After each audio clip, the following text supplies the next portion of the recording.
Hey guys, Rick Stone here from Our Stony Acres. Welcome to our YouTube channel. While you're here, please make sure you subscribe to our channel. And while you're at it, also click the notification bell because that will give you notice when we release new gardening videos, which we're doing 4 to 6 times a month right now. Lots of great content coming your way. So make sure you subscribe so that you get in on everything that we're producing.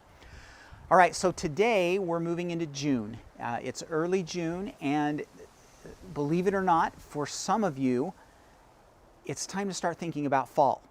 And I know that that sounds funny because we haven't even had summer yet. But if you live in zones 5 and 6 especially, June is the time to start thinking about the crops that you're going to be planting in the fall. And in particular, today we're going to be talking about the crops that are in the broccoli family. So there are a lot of crops in the broccoli family that need to be planted in June in order to be ready to go out into the garden in the fall. So we're going to kind of talk about that, give you some calculations. So June or July, depending on where you live. So those of you that are in zones 7 and 8, you're going to kind of move into the July time frame. And again, we'll give you some calculations here. So let's talk about kind of the general process first, then we'll get down to the nitty-gritty and what crops you actually need to be planting. First off, let's use broccoli for an example. So I have a favorite variety of broccoli that I grow that matures from transplants in 75 days. So that date is actually calculated based on spring planting.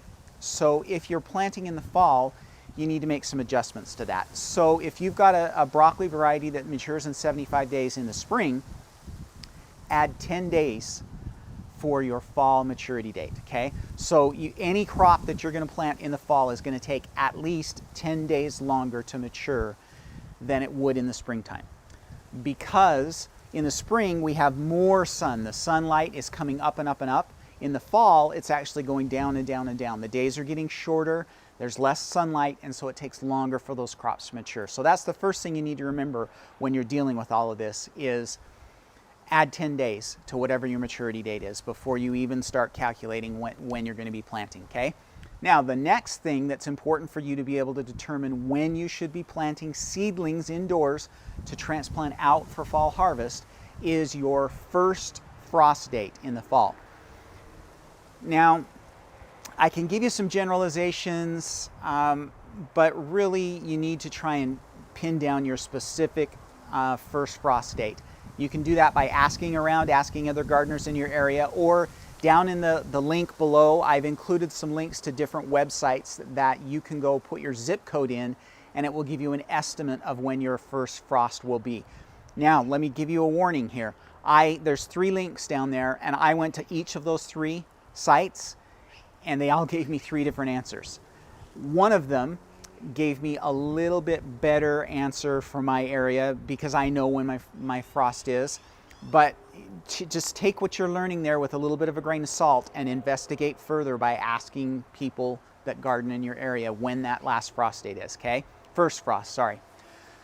So now, here's the calculations that you guys need to come up with. So if we're planting, again, let's use broccoli for an example. If we're planting broccoli and we want to be able to harvest it in the fall before the really, really cold weather starts showing up, then you need to plant about 6 weeks before your first frost date. So we'll use my garden for an example. Our first frost date is October 1st here in my Utah garden. So I need to get transplants for broccoli out into my garden about August 15th. That's 6 weeks before my first frost date. So now, here's the rest of the calculation. If I want to get transplants out in the garden on August 15th, then I need to have seedlings started indoors 8 weeks before that. So that means I need to be starting my seedlings for broccoli in June 15th, in order to have them ready to go out on August 15th and then have them ready to harvest in October, okay? So again, here's a summary of the calculation. Find out your first frost date, count back 6 weeks. That's when you want the transplants to actually be going out in the garden, okay? Then from that date, you go back 8 weeks, and that's when you want to be actually starting your seedlings indoors, okay? So does that make sense? So for us, October 1st, we're planning out on August 15th. So that means June 15th is when we need to be starting indoors, okay? So that's your calculation. Now that's going to be a little bit different for everybody. For those of you that are in zones 4, 5, and 6, that means you're probably going to be starting in June, okay? For those of you in 7, 8, probably means you're going to be starting sometime in July. For those of you in 9 and 10, probably sometime in August is when you're going to be starting those.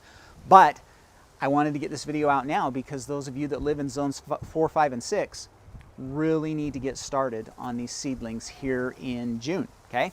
All right, so now let's talk really briefly about what seedlings we're talking about. So all of these seedlings are part of the same family. It's called the Brassica family, sometimes also called the cole crops, and it's everything that's related to broccoli, okay? So broccoli, cauliflower, cabbage, Brussels sprouts, kohlrabi, collards, kale, and then all of the Asian greens. So pak choi, bok choy, Napa cabbages, anything like that, okay? So all of those are in that same family group, and you put those out in the garden as transplants. And so those are what we're talking about. So you need to be getting those in your seed starters sometime in June or July so that they're ready to go out for fall planting, okay? All right, so hopefully that makes sense. And I've included the list down below. The other thing that I've included is some links to help you learn a little bit more about year-round gardening. So year-round gardening is the idea or the concept that you can be growing a garden no matter where you live. Even those of you in zone 3, you can be growing a little bit all year long, even in the wintertime. And it involves cold frames and hoop houses and greenhouses and all of that kind of stuff. But year-round gardening is a fun concept, and it's a great way to increase the harvest that you're getting from your gardens. And so I've included some links down below to both some free and paid content that will help you learn more about year-round gardening. And also for those of you that are new to seed starting and want to try this for your fall crops, I've included some content down there for you as well. So there's a free link to a little short mini course that I did on seed starting, and then a paid link as well for my full-blown seed starting course. So all of those links are down below. And then also make sure you check out the Gardening Academy while you're at it. That's our monthly membership service where we teach you how to be a better gardener. And it's a great program. We have a great group of people, and there's a link for that down below as well. All right? Okay, so that's all I have for you for this week. I really hope you enjoyed this video. Again, get those fall crops started, 6 weeks and then 8 weeks before your first frost, and you'll have a very successful fall garden. Okay? If you like this video, please give it a thumbs up. Make sure you subscribe to our YouTube channel and click that notification bell as well. All right, everybody have a great week. Happy gardening.